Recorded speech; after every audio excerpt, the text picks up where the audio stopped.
नमस्कार विद्यार्थी मित्रांनो. तर आज आपण वैदिक संस्कृती हा इयत्ता 6वीच्या इतिहासामधील पाठ आहे आणि त्यावर आधारित काही प्रश्न आहेत आणि हे सर्व प्रश्न स्पर्धा परीक्षेसाठी नक्कीच युजफुल ठरणार आहे. तर पहिलाच प्रश्न या ठिकाणी दिलेला आहे, वैदिक साहित्यातील विद्वान स्त्रिया.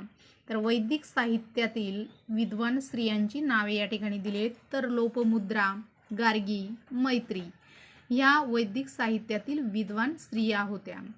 वैदिककालीन मनोरंजनाची साधने. तर वैदिककालीन मनोरंजनाची साधने कोणती होती? तर गायन, वादन, नृत्य, सोंगट्याची खेळ, रथशर्यत हे वैदिककालीन मनोरंजनाची साधने होती. म्हणजे त्यानंतर पुढचा प्रश्न आहे, वेदकालीन 4 आश्रम. तर वैदिक काळातील 4 आश्रम असा पण प्रश्न विचारला जातो. तर ब्रह्मचारी आश्रम म्हणजे गुरुच्या घरी राहून शिक्षण वगैरे घेणे.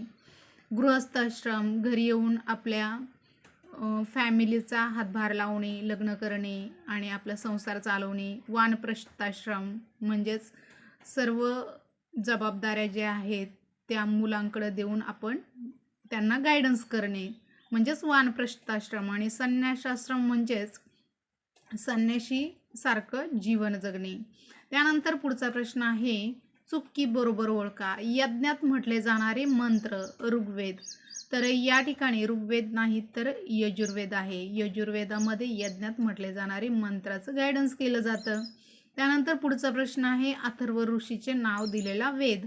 तर अथर्व ऋषीचं नाव दिलेल्या वेदाचं नाव आहे अथर्ववेद. यज्ञविधीच्या वेळी मंत्रगायन करण्यास मार्गदर्शन करणारा वेद. तर यज्ञविधीच्या वेळी मंत्रगायन करण्यास मार्गदर्शन करणारा वेद तो सामवेद आहे. त्यानंतर पुढचा प्रश्न बघूया आपण, वैदिक वाङ्मयाची भाषा कोणती होती? तर विद्यार्थी मित्रांनो, वैदिक वाङ्मयाची जी भाषा होती ती संस्कृत होती, लक्षात ठेवायचे. त्यानंतर पुढचा प्रश्न आहे, विद म्हणजे काय? तर विद म्हणजे जाणणे. विदचा अर्थ जाणणे आहे. त्यानंतर पुढचा प्रश्न आहे, गोधूम म्हणजे काय? तर गोधूम म्हणजे गहू आणि व्रीही म्हणजे तांदूळ. लक्षात ठेवायचे, गोधूम म्हणजे गहू आणि व्रीही म्हणजे तांदूळ. घरचा प्रमुख म्हणजेच, तर घरच्या प्रमुखाला गृहपती म्हणतात. तर या ठिकाणी गृहपती लिहायचं राहून गेले, तर इथं आपण गृहपती.